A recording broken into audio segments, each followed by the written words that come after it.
राधे राधे दोस्तों, पहली दस्तान में आप सभी का स्वागत है। तो चलिए आज हम लोग सुनते हैं जिउतिया व्रत कथा। बहुत पुरानी बात है। एक समय की बात है कि गंधर्व देश में जितवाहन नाम का एक बहुत ही धर्मात्मा और दयालु राजा था। वह प्रजा के अपने पुत्र के सम्मान मानता था और हमेशा सबकी सेवा करता था।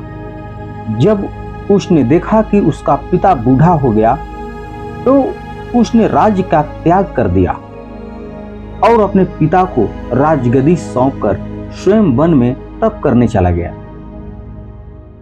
वन में एक दिन घूमते हुए जितवाहन को एक वृद्धा स्त्री मिली और बहुत दुखी होकर विलाप कर रही थी।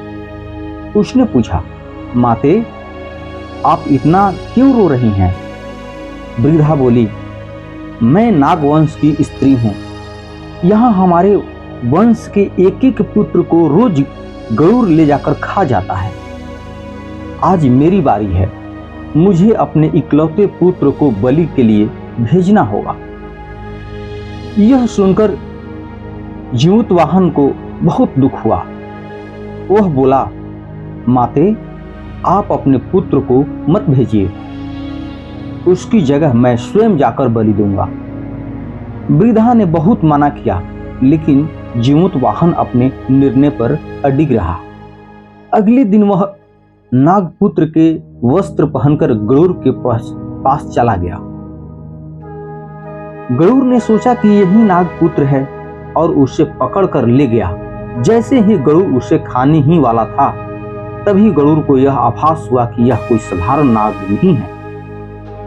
गरुड़ ने पूछा, सच बताओ, तुम कौन हो? जिउतवाहन ने कहा, मैं नाग नहीं हूं। मैं एक मां के पुत्र की जगह बलि देने की स्वीकार किया है। गरुड़ यह सुनकर बहुत प्रभावित हुआ। उसने वचन दिया कि वह अब भी किसी भी नागवंशी को नहीं खाएगा। इस प्रकार जितवाहन के त्याग और बलिदान से नागों की रक्षा हुई और उसे अमरता और यश की प्राप्ति हुआ। जिउतिया व्रत की लोक मान्यता और एक दूसरी कथा भी है, जो कि विदर्भ देश की एक राजकुमारी सव्या, जो अत्यंत पतिव्रता स्त्री थी, उसने अपने पुत्र के जीवन को बचाने के लिए कठोर तपस्या की थी। वन में रहते हुए उसने देखा कि एक स्त्री अपने मरे हुए बेटे के शव के पास बैठी विलाप कर रही है। जब सव्या को यह पता चला कि यह सब डाकिनी और पिशाचिनी शक्तियों के कारण हो रहा है, तो उसने संकल्प लिया कि वह उपवास, जप और व्रत करके भगवान से प्रार्थना करेगी। उसने अष्टमी तिथि को निर्जल व्रत रखा और भगवान विष्णु से प्रार्थना की और उसे बच्चों को पुनः जीवन मिले। भगवान विष्णु उनकी भक्ति से प्रसन्न हुए और मृत बालक को जीवित कर दिया। तभी से यह मान्यता बन गई कि इस व्रत को रखने से माताओं के पुत्रों की आयु लंबी होती है और उन्हें किसी प्रकार की कष्ट नहीं होता है। इस दिन महिलाएं सुबह जल्दी उठकर स्नान करती हैं, मिट्टी या गोबर से बनी जिउतिया माता की प्रतिमा की पूजा करती हैं, न्योती, नेवार और जिउतिया का धागा पहनती हैं, पीला लाल धागा जिसमें खास गांठें होती हैं, फल, मिष्ठान, फूल और दुर्वा से पूजा होती है। कथा सुनने और सुनाने के बाद भजन कीर्तन भी होता है। यह धागा रक्षा का प्रतीक होता है।